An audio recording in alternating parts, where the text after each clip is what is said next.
맞지. 이거 믿을 수 없었던 개경파는요. 이거 속임 수 있는 거 아니야? 의심하기 시작했네요. 그렇죠. 의심을 한 거예요. 의심에 의심을 거듭하던 그때 고려를 다시 한번 뒤집는 사건이 벌어집니다. 완전히 사건을 뒤집어 엎는 반전. 무슨 일인지 한번 보시겠습니다. 네? 일찍이 역시. 잠깐만. 역시. 야. 일찍이 몰래 큰 떡을 만들어 그 속에 구멍을 뚫고 수규를 넣어 대동강에 가라앉혀두니 기름이 조금씩 새어 수면에 떠올랐는데 멀리서 보면 그 오색과 같았습니다. 와. 자, 묘청이 신룡의 침이라 주장했던 그 아름다운 오색빛, 그 정체가 바로 떡에서 새어나온 수규, 즉 기름이었다는 겁니다. 야. 아니, 우리 물에 가끔 뭐 이렇게 기름 같은 거 새가지고 떠 있으면 그게 빛이 이렇게 무지갯빛이 나잖아요. 자, 물과 기름은 서로 섞이지 않잖아요. 네. 그러니까 그 기름이 대동강 표면에 떠올라서 햇빛에 반짝이면서 왜 무지갯빛, 그 빛을 만들어낸 거예요. 와, 묘청 이 사람. 오, 설마 했는데. 개경파는요, 진실을 파헤칠 사람을 고용합니다. 네. 바로 잠수부를 고용한 거예요.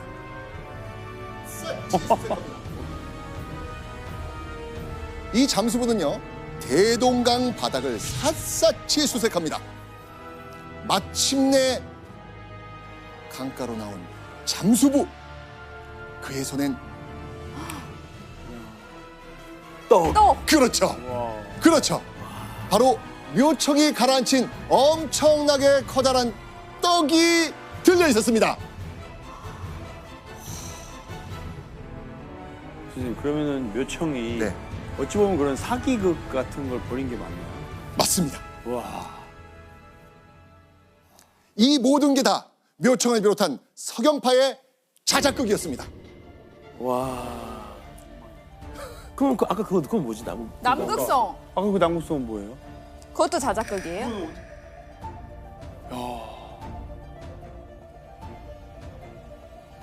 그것도 자작극입니다.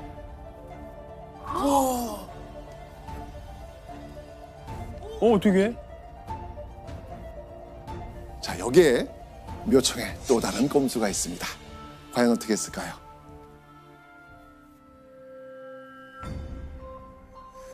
남쪽 바위굴에 등을 밝혀놓고 수성이 새 대궐의 아름다움을 누를 정도로 비추는 것이라고 하였다.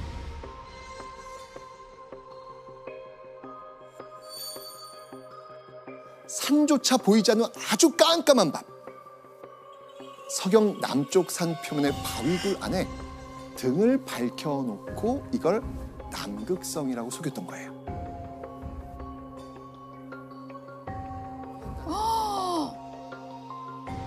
야, 진짜. 서경의 신비로운 일들이 모두 묘청의 자작극이었다는 사실이 만천하에 드러났습니다. 자, 대체 왜 이런 일을 벌였을까요?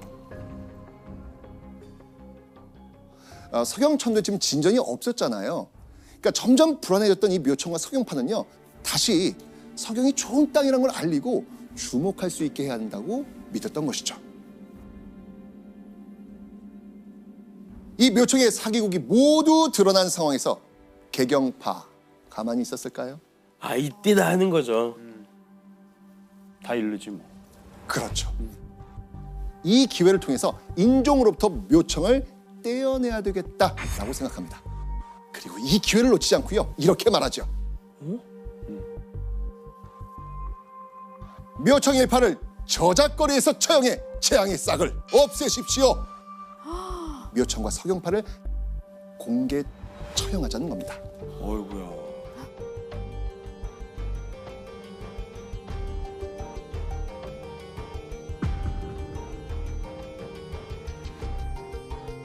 그런데 개경파의 이 강력한 요청에 어떤 대답도 하지 않습니다. 우와. 왜냐하면 여전히 묘청과 서경파를 의지하면서 개경파의 요구를 애써 피한 겁니다. 아, 자, 왜 인종이 이렇게 묘청과 서경파를 믿어줬을까요? 처음에 자기의 어떤 불안하게 했던 것들이 다 개경파 막 그 문벌이었잖아요. 그리고 개경파도 좀 견제를 해야 됐었기 때문에 그냥 그 둘의 싸움을 지켜봤을 것 같아요. 네. 1134년 2월 2년 만에 인종의 서경 행차가 다시 시작됩니다. 아, 다시 가는 거예요? 네.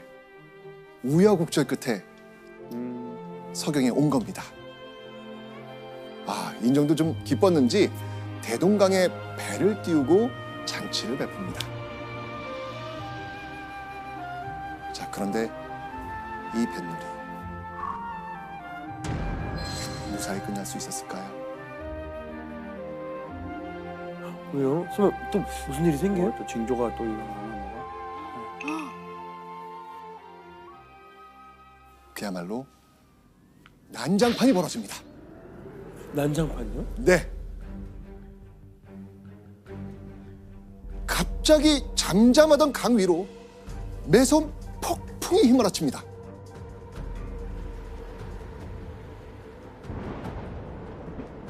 배 위에 쳐놓은 장막은 바람에 이리저리 휘날리고 잔치상에 차려진 음식은 엎어집니다.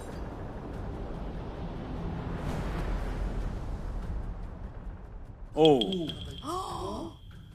오. 인종은요, 결국 서경에서 보름 정도 짧게 머문 뒤 개경으로 돌아가 버립니다. 와, 이건 다시 안 오겠다. 자, 그런데 이 기이한 일은요, 서경뿐만 아니고요, 고려 전체에 연달아 일어납니다. 이때가 언제냐면 완연한 봄 기움이 가득해야 될 음력 3월과 4월에 눈이 내리고 서리가 지금 내리고 있는 거예요. 와. 자, 이뿐만이 아니었습니다. 커다란 유성이요, 개경과 서경에 한꺼번에 떨어졌고요. 심지어는요, 벼락을 맞아 죽는 사람까지 발생합니다. 한 달이 넘도록 비가 내리지 않아 메마른 땅이 천리나 되니 백성들은 삶을 잊지 못하고 굶어 죽는 자들은 서로를 베개로 베고 누웠습니다.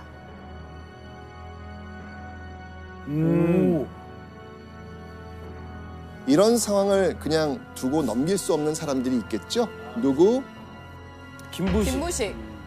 맞습니다. 바로 김부식. 김부식이 왕에게 이런 말을 던집니다.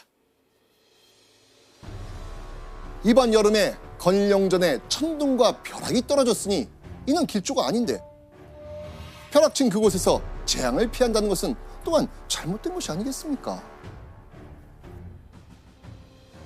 서경으로 옮기는 이유가 뭐였어요? 좋은 기운을 받으려고. 받으려고 하는. 맞습니다.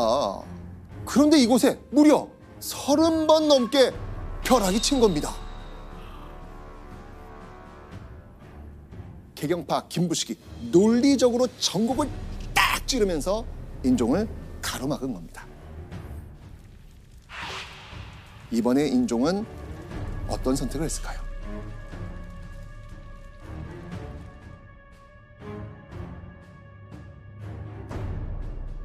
짐은 서경으로 가지 않겠다. 오, 드디어. 드디어. 네. 연이은 자연재해, 그리고 점점 강해지는 이 개경파의 반발과 김부식의 말에 백기를 든 겁니다. 이제는.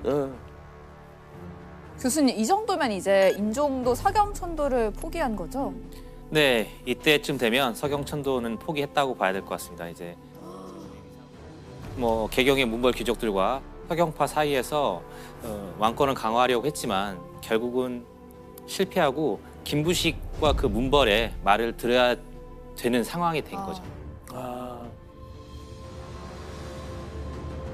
서경으로 오지 않겠다라는 이 인종의 선언. 자, 묘청과 서경파에겐요 최악의 상황이 도래한 겁니다. 자, 과연 묘청은 이대로 서경천도를 포기했을까요? 아, 묘청. 포기 안 했을 것 같아요. 결국 1135년 서경에서 놀라운 소식이 들려옵니다. 누군가 군사를 모아 난을 일으켰다는 겁니다. 누굴까요? 지상? 묘청. 묘청. 바로 묘청. 이야. 우와. 자, 우리는 이 사건을 이렇게 부릅니다. 보시죠. 묘청의 난.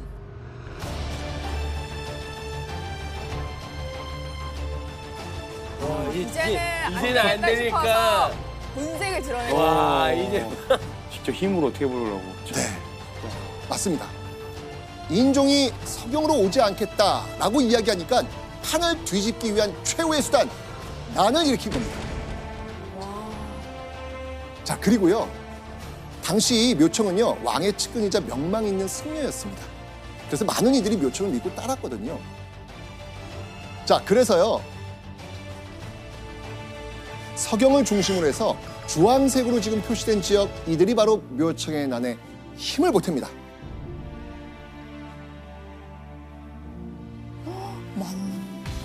이 정도 범위의 세력이 가담했다면 이거 엄청난 큰 난이라고 볼 수 있겠죠. 야.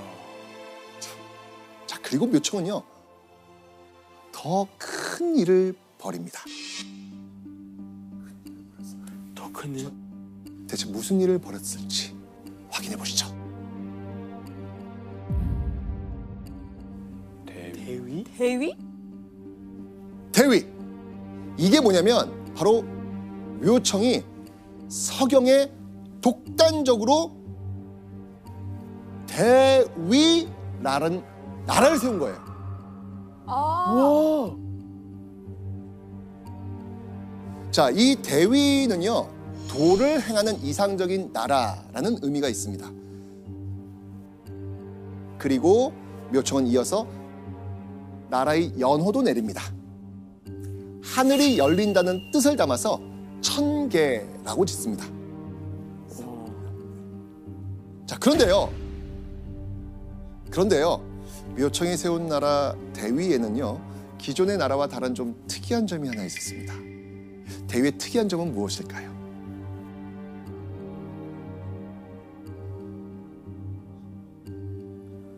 왕이 없어요. 정답! 아, 묘청이 왕이 아니에요? 아, 맞습니다. 바로 이렇게 대위라는 새 나라를 세우긴 했지만 왕의 자리는 비워둔 거예요. 그러니까 난을 일으켰지만 나라를 뒤엎는다라는 생각은 하지 않은 거죠. 왕이 여전히 서경으로 천도해 와서 그 나라를 이끌어주면 된다라는 생각이었으니까요. 국호를 바꿨어도 나라를 엎는 건 아니다. 그래서 왕의 자리를 왕이 와서 앉을 수 있도록 비워둔 거죠. 그러니까 인종을 위해서 나라를 만들어주는 거라고 볼 수 있겠네요. 그렇죠.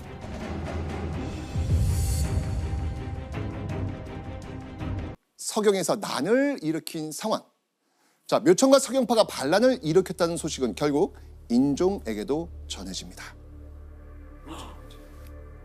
그런데 이때 묘청은 개경에 있는 인종에게 이런 편지를 보냅니다. 자, 그 편지의 일부를 제가 가지고 와봤습니다. 어떤 내용이 적혀 있는지 자, 한번 제가 동현 씨 드리겠습니다. 아, 저요? 한번 예. 네, 이거 읽어봐 주시죠. 예.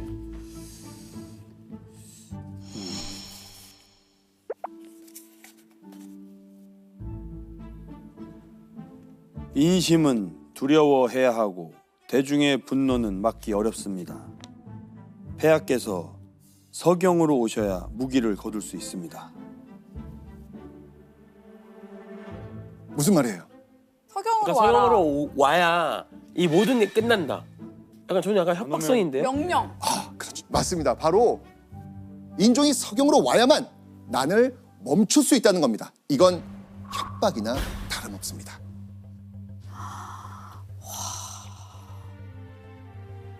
자, 고려 조정은요, 이 편지 한 통으로 난리가 납니다. 아, 어떻게 이런 편지를 왕에게 보낼 수 있습니까? 격분을 하게 되는 것이죠. 개경의 신하들은요, 편지 가져온 그 심부름부터 당장 죽이라면서 분노합니다. 자, 이런 신하들의 반응을 본 인종은요, 개경파들이 깜짝 놀랄 행동을 합니다. 인종이 묘청으로부터 편지를 가져온 그 심부름꾼에게 술과 음식을 대접하고 선물과 벼슬까지 내리면서 서경으로 잘 돌려보냅니다. 헐. 인종은 어떤 성격이었을까요? 마음이 대동강이네 진짜. 엄청. 마음이 대동강. 아, 교수님. 근데 이게 자작극도 하다 걸리고 했는데 왜 이렇게 끝까지 계속 믿는 거예요? 근데 묘청을 믿는다기보다는 사실은 갑작스러운 전쟁을 좀 안 하고 싶었을 것 같아요. 그리고 좀 시간을 벌어서 대비할 수 있는 시간도 벌고 이런 목적이 있었던 것 같습니다. 있었던 거죠. 자, 그리고 묘청의 편지 사건 이후 개경에서 참혹한 일이 벌어집니다. 바로 개경에 남아 있었던 서경파의 목이 잘린 겁니다. 자, 그 목이 잘린 인물은 누구일까요? 정지승이었나? 정지상. 정지상. 설마. 맞습니다. 그렇게 대단한 묘청을 소개했던 정지상. 정지상. 네, 맞습니다. 그렇다면 정지상의 목을 친 인물 누구겠습니까? 김부식. 그렇죠, 김부식이었습니다. 와. 왕명을 사칭해서 왕의 신하를 멋대로 죽인 김부식. 김부식이 인종 몰래 독단적으로 이런 끔찍한 일을 벌인 겁니다. 자, 왕명을 사칭한 김부식의 행동, 그 행동에 대해서 인종은 뭐라고 말했을까요?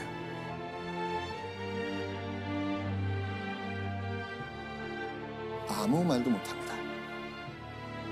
와.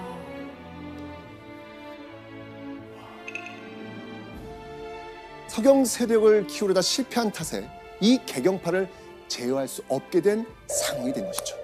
자, 이미 개경파의 기세가 그만큼 의기양양했던 겁니다. 결국 인종은요, 김부식에게 묘청을 공격하라는 명령을 내립니다. 아.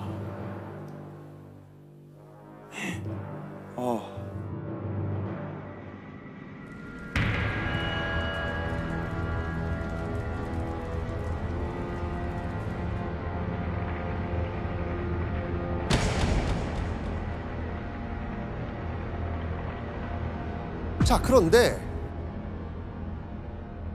개경군이 서경으로 향하던 중 이상한 일이 벌어집니다. 갑자기 서경 주변 지역의 백성들이 개경편에 서서 묘청의 군대와 싸우기 시작하는 거예요. 네? 아까 묘청 편이었잖아요. 그러니까요. 서경조사. 네.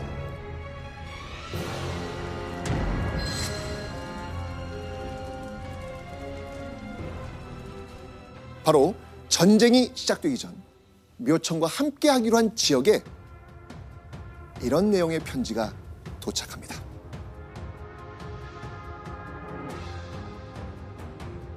이미 개경에서 많은 군사가 출발했으니 항복하는 자는 목숨을 보존할 것이요, 그렇지 않으면 죽이리라.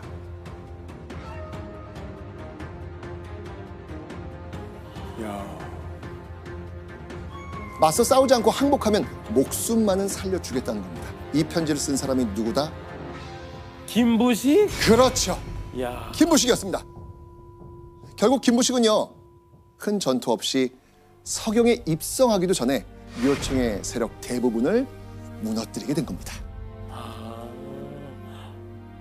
자, 이 김부식의 활약으로 전쟁에서 우위를 차지한 개경군. 그때 개경에 있던 인종에게 아주 뜻밖의 손님이 찾아옵니다.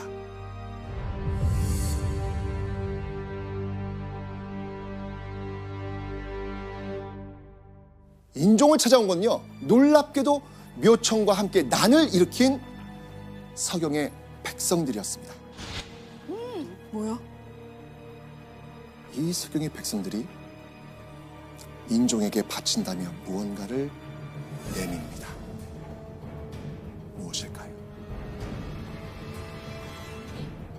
잠깐만. 아니. 약간 나 맞아. 그거 맞아. 그거 맞아. 류청이 목? 맞습니다. 와. 대박이다. 그들의 손에 들려있던 건 목숨이 끊어져 싸늘하게 죽음이 된 묘청의 머리였습니다. 아이고야.